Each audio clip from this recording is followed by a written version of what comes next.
violence of January 6th and its causes uninvestigated.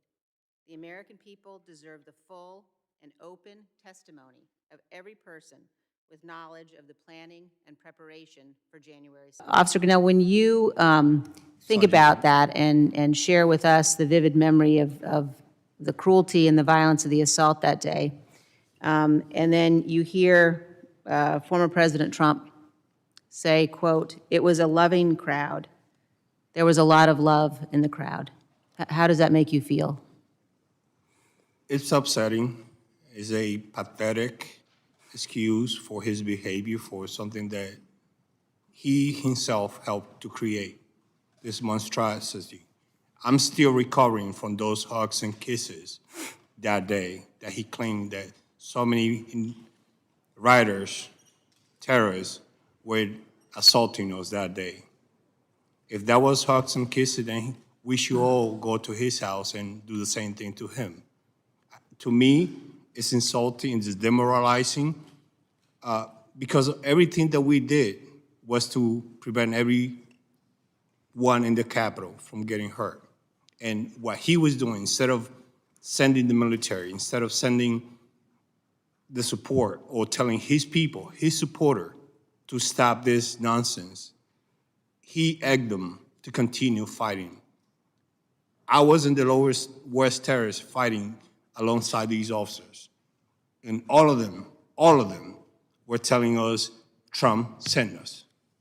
Nobody else, there was nobody else. It was not Antifa, it was not Black Lives Matter, it was not the FBI, it was his supporter that he sent them over to the Capitol that day. And he could have done a lot of things. One of them was to tell them to stop. An attack on our democracy by a violent domestic extremist and a stain on our history and our moral standing here at home and abroad.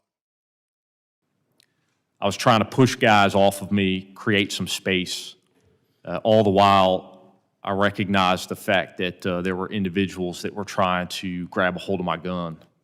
I remember one of them distinctly lunging at me time and time again, trying to grab my gun. And I heard people in the crowd yelling, "Get his gun, kill him with his own gun," and words to that effect. I thought about using my weapon. I believed that there were individuals in the crowd whose intentions were to kill me. And I came to that conclusion because of the fact that separated from these other officers who were only trying to defend the Capitol, I no longer posed any type of threat, nor was I an impediment to them, going inside of the building. But yet they tortured me. They beat me. I was struck with a taser device at the base of my skull numerous times. And they continued to do so until I yelled out that I have kids. And I said that hoping to appeal to some of those individuals' humanity. And fortunately, a few did step in and intervene on my behalf. They did assist me back towards the mouth of the tunnel entrance, and other officers were then able to rescue me and pull me back inside. But at that point, I was unconscious. And based off the body-worn camera footage, it's believed that I was unconscious for approximately 4 minutes. Capital in our American democracy. I'm still waiting for them. As American,